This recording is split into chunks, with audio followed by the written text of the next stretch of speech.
O que a Igreja diz sobre o comunismo?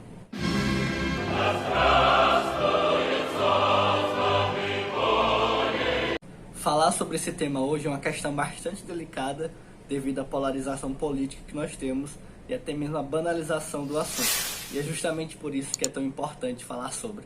A verdade inegável e indiscutível é que a Igreja Católica sempre condenou a ideologia marxista e o pensamento comunista que dele deriva. E isso nós podemos ver em dezenas, quase uma centena de documentos de papas, documentos da Igreja, nesses mais de 100 anos de combate, que sempre condenaram, sempre foram contrários a esse pensamento. E para isso nós temos uma série de razões, eu pretendo gravar 3 vídeos falando sobre isso. Nesse primeiro nós vamos ver aqui a ideia central que está em desacordo. A primeira questão, o comunismo ele fere o princípio do bem comum que está assim bem explícito dentro da doutrina social da Igreja, uma vez que o pensamento comunista ele prega a luta de classes e qualquer pessoa que dedicou um pouco de tempo a estudar sobre o tema sabe o que é a luta de classes. É um conflito incessante e inegociável entre o proletário e a burguesia. E aí esse conflito só terá fim quando for instaurado o paraíso terrestre do comunismo e após a ditadura do proletariado, quando o proletário tomar os meios de produção e for ele mesmo o detentor de tais.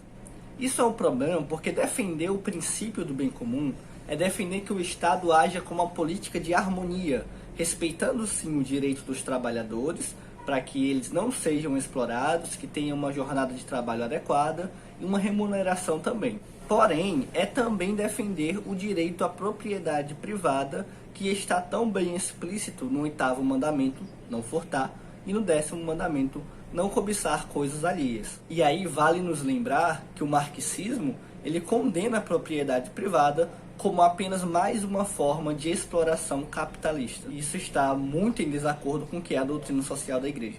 Outra questão é que para a Igreja, os conflitos sociais eles se resolvem com a reforma dos costumes, como bem assinalou Pio XI, e não com uma revolução que nega nesse processo diversos dos mais elementares direitos individuais. Isso é um claro conflito entre a doutrina católica e o pensamento marxista, porque o comunismo ele é estritamente grupal, ou seja, ele é estritamente coletivista. E dentro da causa revolucionária está permitido negar direitos que são fundamentais ao ser humano enquanto pessoa. Inclusive o direito à vida está em segundo plano se comparado à causa maior, que é alcançar o objetivo final. No processo de se alcançar o objetivo final do comunismo, que é a derrocada do capitalismo, a instauração dessa pátria tão sonhada por Karl Marx, não importa se milhares irão morrer no percurso, como o próprio Marx escreveu no Manifesto do Partido Comunista, e como bem foi comprovado na prática de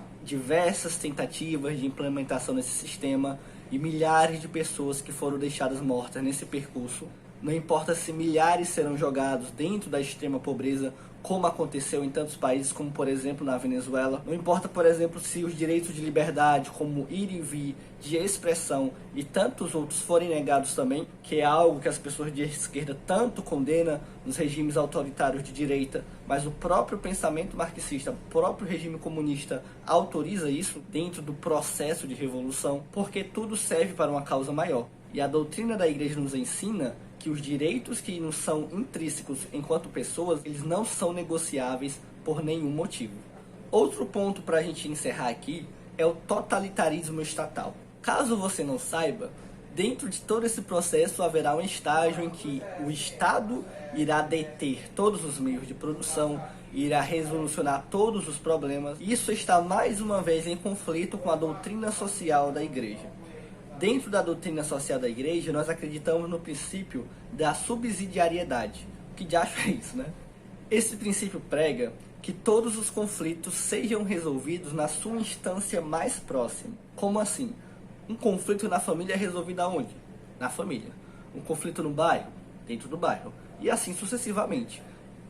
Dentro do totalitarismo estatal, todos os problemas cabem ao Estado, à instância governamental federal, para serem resolvidos, negando esse princípio que diz que a pessoa que está mais próxima da situação é mais capaz de resolvê-la. E aí vem o que o Catecismo nos fala no número 2425, 2425.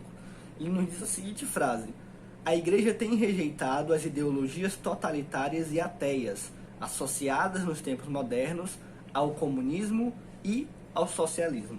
E aí lembro também de outra frase de São João Paulo II, quando ele nos diz que o capitalismo busca escravizar as pessoas a serviço do mercado e o socialismo busca escravizar as pessoas a serviço do Estado. E a gente pode ver que esse ideal de colocar tudo nas mãos do Estado é algo que está em total desacordo com o que a Igreja ensina, com o que a Igreja vê como melhor para a sociedade. Por esse vídeo é isso, espero que tenham gostado. Não deixe de curtir e de se inscrever. Vou gravar mais 2 vídeos sobre esse tema, um trazendo os documentos da Igreja e outro falando sobre essa falsa simetria que algumas pessoas veem na justiça social pregada pela doutrina da Igreja e também por Jesus Cristo nas suas ações, e esse ideal comunista de igualdade, né? Podemos dizer assim. Que a paz e a graça esteja com todos e até o próximo vídeo.